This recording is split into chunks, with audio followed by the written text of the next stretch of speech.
வெள்ளம் வரப்பாதே ஒரு சிறு துளி மழைத்தான் ஆரம்பித்து வைக்கிறது.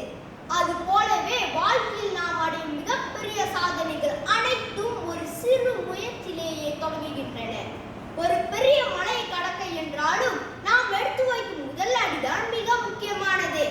தன் நம்பிக்கை கூடிய சிறு சிறு முயற்சிகள் காலப்போக்கில் பிரம்மாண்டமான வெற்றியாக உருவெடுக்கின்றன. ஒரு சிலந்தி தன் வலை பின்னும் போது பல முறை கீழே வந்தாலும் அதன் சிறு முயற்சிகளால் தான் அழகான வலை பின்ன முடிகிறது.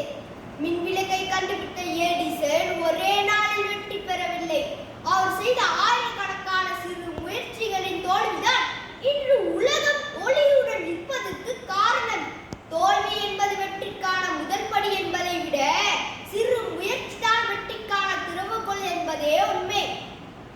நமது பழக்க வழக்கங்களில் நாம் செய்யும் சிறிய மாற்றங்கள், தினமும் ஒரு பக்கம் வாசிப்பது அல்லது அதிகாலையில் எழுவது சில ஆண்டுகளில் நம்மை ஒரு சிறந்த மனிதராக மாற்றும். நண்பர்களே, வெற்றி என்பது ஒரு இரவில் கிடைப்பதில்லை. அது நாம் தினமும் எடுக்கும் ஒவ்வொரு முயற்சிகளின் திரட்சி. சிறு துளி பெருவெள்ளம் என்ற பழமொழிக்கு ஏற்ப நாம் எடுக்கும் ஒவ்வொரு சிறு முயற்சிகள் நம்மை ஒரு நாள் சிகரத்தில் ஏற்றி வைக்கும். எனவே தயங்காமல் உங்களது முதல் அடியை இப்போதே எடுத்து வையுங்கள். வாய்ப்பளித்தமைக்கு நன்றி கூறி விடைபெறுகிறேன். நன்றி, வணக்கம்.